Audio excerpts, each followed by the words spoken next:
Canada is calling a joint celebration off with the U.S. to mark the opening of the Gordie Howe Bridge. Instead, Canada will hold the celebration alone on Friday on the Canadian side of the border and not with the U.S. as planned. The Infrastructure Minister's office saying that it would be inappropriate to proceed in light of the latest tariff threat from Donald Trump. The new link between Windsor and Detroit officially opens on Monday. And late last night, details of a proposed Canada-U.S. agreement on the bridge were released, and Rafi Boudjikanian joins me now from Ottawa. So, Rafi, tell us about the proposed deal.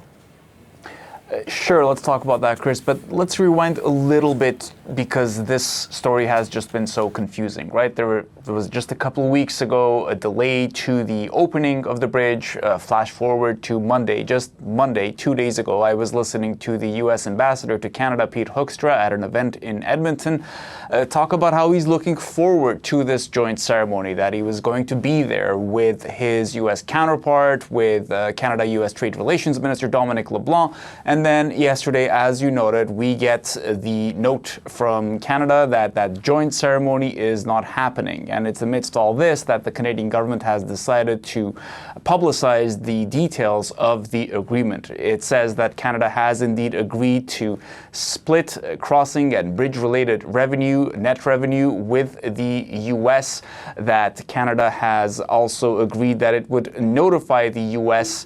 if it decides to raise tolls more than 10%, or if it decides to lower tolls further than the average of the crossings in the area. Now, all of this is in contrast to what we have heard publicly from Prime Minister Mark Carney, who has said that all revenues would be going to Canada. Other Canadian officials have said the same too, and this would have been more akin to what we had in the original deal. Keep in mind that the Canadian government has paid fully for the construction of this bridge, $6.4 billion, and so it was supposed to get all of the revenues from the bridge.